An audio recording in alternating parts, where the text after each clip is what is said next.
26 ships. Stranded. Not sunk. Not seized. Just stuck. 17 oil tankers. 5 bulk carriers. 2 gas carriers. A container ship. An auto carrier. Sitting in open water off the coast of a country that isn't at war with anyone. That country is South Korea. And its ships are trapped in the Strait of Hormuz, 3,500 miles from Seoul, because 2 other countries decided to go to war with a third. This is the story of how a conflict that began over nuclear weapons in Iran ended up crashing the South Korean stock market, gutting the value of its currency, and forcing the government in Seoul to start rationing fuel like it's the 1970s again. It's a story about geography, energy, and what happens to a country that built its entire economic model on a shipping lane it doesn't control and can't defend. Here's what happened. On February 28, 2026, the United States and Israel launched a joint air campaign against Iran. The stated goal was to eliminate Iran's nuclear weapons capability. Within the opening days of the campaign, Iran's supreme leader, Ali Khamenei, was assassinated. Iran didn't absorb the blow quietly. It retaliated with missile and drone strikes against Israel directly, against American military bases scattered across the Gulf region, and against the Gulf Arab states hosting those bases. And then it did something that turned a regional war into a global economic event. The Islamic Revolutionary Guard Corps moved to shut down the Strait of Hormuz. If you don't know why that matters, here's the simple version. The Strait of Hormuz is a 33-kilometer wide channel between Iran and Oman, and it is the single most important oil choke point on Earth. Roughly 1/5 of all the oil and liquefied natural gas consumed on the planet passes through it. There is no real detour. The pipelines that exist as alternatives can carry only a fraction of that volume. When the strait closes, the world's energy map doesn't just get more expensive for some countries, it stops functioning. The IRGC didn't need to fully blockade the strait to make that happen. They laid sea mines. They boarded and attacked commercial vessels. Over the following months, more than a dozen merchant ships were damaged, some abandoned, 2 seized outright, and sailors were killed. Insurance markets reacted instantly. War risk premiums for any ship transiting the strait spiked to levels that made the voyage barely profitable. Shipping companies did the math and pulled back. The strait wasn't technically closed. It was functionally closed, which for the global economy amounts to the same thing. The United States responded by blockading Iranian ports and launching its own aerial campaign against Iranian targets along the coast. For a stretch of nearly 2 months in the spring, the 2 sides fought a running battle for control of one of the most valuable strips of water in the world. And thousands of miles away, on the other side of the Pacific, a country that had nothing to do with any of it started running out of options. Here's the number that explains everything else in the story. South Korea imports close to 94% of the energy it consumes. It has almost no domestic oil or gas production. Every barrel of crude that powers its cars, its factories, its power plants, and its export economy comes from somewhere else on a ship. And of that imported oil, roughly 70% historically moves through the Strait of Hormuz. Compare that to the United States, which imports a relatively modest volume of crude through Hormuz and has enormous domestic production to fall back on. Compare it to European countries with diversified pipeline access from Russia, Norway, and North Africa. South Korea doesn't have those options. It is, in energy terms, an island, dependent almost entirely on tankers crossing one of the most dangerous stretches of water on the planet, at exactly the moment that water became a war zone. When the strait effectively closed, the damage to South Korea wasn't abstract. It was immediate and measurable. The KOSPI, South Korea's benchmark stock index, recorded its worst single trading session in the exchange's 43-year history. The Korean won fell to its lowest level against the dollar in 17 years. Global oil prices spiked to around $119 a barrel, a level that ripples through every part of a manufacturing-heavy, energy-poor economy like South Korea's, petrochemicals, semiconductors, shipping, steel, all of it. And then there were the ships themselves. By one detailed accounting, 26 South Korean-flagged or Korean-operated vessels were caught in the strait when the crisis hit, trapped, unable to safely transit in either direction. Of those, researchers were able to confirm the makeup of 23 17 crude and oil product tankers, 5 bulk carriers, 2 gas carriers, a container ship, and an auto carrier. Before the war began, roughly 33 Korean-flagged ships were making that transit routinely. That entire flow simply stopped. South Korea's strategic petroleum reserves, the emergency buffer every industrialized country keeps for exactly this kind of scenario, were estimated to cover only around 26 days of actual national consumption once the crisis hit. That's not a cushion. That's a countdown clock. The government in Seoul didn't sit still.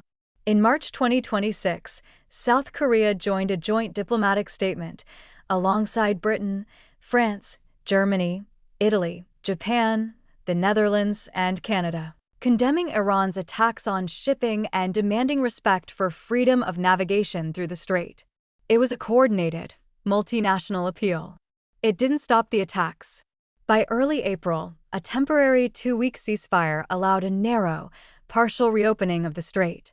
South Korean officials scrambled to get stranded vessels moving at that point. 7 oil tankers alone were sitting in the Gulf carrying a combined 14 million barrels of crude, equivalent to about 5 days of the entire country's oil consumption, waiting for safe passage that wasn't guaranteed to last. This is the position South Korea has occupied for nearly 6 months now, not a combatant, not a party to any negotiation, but absorbing some of the heaviest economic damage of any country on Earth from a war being fought over an issue. Iran's nuclear program, that Seoul has no direct stake in and no seat at the table to influence. The OECD noticed. It downgraded South Korea's growth forecast by 0.4 percentage points, the steepest cut among major economies, and raised its inflation projection to 2.7%. Domestically, the government has had to lift long-standing limits on coal-fired power generation and accelerate nuclear energy expansion just to keep the lights on affordably. There's now a serious policy conversation in Seoul about restructuring how the country sources energy entirely, looking toward U.S. supplies that could move across the Pacific instead of through the Middle East, precisely so this kind of chokepoint vulnerability can't happen again. That's the quiet, unglamorous, thoroughly documented reality of what this war has done to South Korea. Now here's where the story gets murkier, and where we need to slow down and separate what's actually been established from what's being claimed online. Over the past few weeks, a specific framing has been circulating in commentary and social media, that Israel deliberately used its military alliance with the United States, its shield, in this framing, to draw South Korea into a trap, exploiting Korea's energy dependency as leverage or collateral damage in a conflict Israel wanted fought on its own terms. It's a compelling story. It's also not one that's supported by any verified evidence. Let's be precise about what we actually know and what we don't. What's confirmed? Israel and the United States jointly launched the military campaign against Iran in February 2026. That's documented. What's confirmed? South Korea's economy has been devastated by the resulting closure of the Strait of Hormuz. That's documented extensively by South Korea's own government, by the OECD, and by independent economic researchers. What's confirmed? The war's economic fallout has landed disproportionately on Asian economies. China, India, Japan, and South Korea together account for the overwhelming majority of the oil that historically moved through the strait, and all of them have felt this to varying degrees. What is not confirmed by any court record, government report, intelligence disclosure, or credible investigative source, that Israel specifically targeted South Korea, anticipated this outcome as a strategic objective, or used the alliance with Washington as a deliberate mechanism to harm or pressure Seoul. The honest explanation for why South Korea got hit this hard is less cinematic than a trap, but it's the one the evidence actually supports: geography and energy dependency. South Korea's vulnerability here isn't the product of a scheme aimed at Korea specifically, it's the predictable, well-understood consequence of a country that imports nearly all its energy through a single choke point, choosing, for decades, not to diversify away from that risk. Energy analysts were writing about this exact vulnerability years before the 2026 war started. It wasn't a secret. It also wasn't a plot against Korea. It was underpriced risk that a war finally made visible. None of that makes South Korea's suffering less real. It makes the trap framing a misdiagnosis, one that replaces a genuinely important story about energy security and alliance structures with a simpler, more emotionally satisfying villain narrative that the facts don't back up. If new evidence emerges, leaked communications, official disclosures, credible reporting establishing intent, that would change this analysis. As of today, it hasn't. But that doesn't mean there's nothing to the deeper question underneath the conspiracy framing. Is South Korea's alliance structure with the United States part of why it's exposed here? That's a more defensible question, and it deserves a real answer. South Korea's decades-long alliance with Washington was built primarily around one thing: deterrence against North Korea. It was never designed as an instrument for managing Middle East energy geopolitics. But alliances don't stay neatly contained to their original purpose. When the United States goes to war, even a war fought thousands of miles from the Korean peninsula over an entirely separate set of issues, allied economies that are deeply integrated into the US-led global trading and security system don't get to opt out of the consequences. South Korea didn't choose this war. It didn't vote on it, wasn't consulted on the timing, and has no independent capacity to secure the Strait of Hormuz on its own behalf. What it does have is an economy built for 6 decades on the assumption that global sea lanes, particularly the ones the U.S. Navy has historically underwritten the security of, would stay open. When that assumption failed, in a conflict initiated by Washington and its regional partner, Seoul absorbed the shock with almost no ability to shape the outcome. That's not a trap. It's something more structural and, honestly, more uncomfortable, a demonstration of what it actually costs to be economically entangled with a superpower's foreign policy choices without having a proportional say in making them. 3 of South Korea's 4 major oil refiners have ownership stakes held by American or Saudi entities. That's not evidence of a conspiracy, it's evidence of exactly how deep the integration runs. Korean refining capacity is, in a very real sense, partially embedded in a broader US-aligned energy network. When that network gets disrupted by a war Washington helped start, the disruption doesn't stop at the American border. Which brings us to where things actually sit today. On June 17, 2026, the United States and Iran signed a memorandum of understanding in Islamabad, brokered with help from Pakistan. It set a 60-day window for the two sides to reach a comprehensive final agreement. The terms were ambitious: a phased end to the U.S. naval blockade within 30 days, the beginnings of sanctions relief, oil export waivers for Iran, access to frozen Iranian funds held overseas, and the framework for a reconstruction package reportedly worth at least $300 billion. In exchange, Iran committed to clearing mines from the Strait of Hormuz and allowing commercial ships to pass through free of charge for the duration of the window. It didn't hold. Within roughly a month, President Trump was publicly describing Iranian strikes in the region as violations of the deal. Iran, for its part, accused the United States of violating the same agreement's core provisions. Both sides spent the summer trading accusations while intermittent strikes and disruptions continued. On August 17, 2026, the 60th day, the window closed without a final agreement and without any confirmed X. The 60th day, the window closed without a final agreement and without any confirmed extension.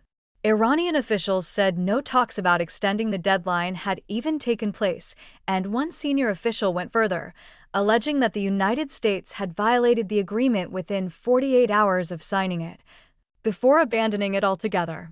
Iran's foreign ministry took a narrower position publicly, arguing the 60-day clock only ever applied to the nuclear negotiations specifically, not the broader memorandum.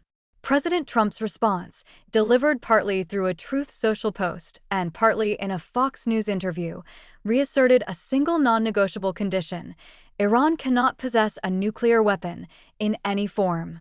He told Iran to surrender. He said he felt no urgency and no fixed deadline, pointing instead to the ongoing naval blockade and forthcoming Treasury sanctions as sufficient pressure. His son-in-law and advisor, Jared Kushner, characterized Iran as unwilling to accept a deal that would clearly benefit its own population, accusing Tehran of trying to extract concessions while withholding cooperation on the core nuclear issue.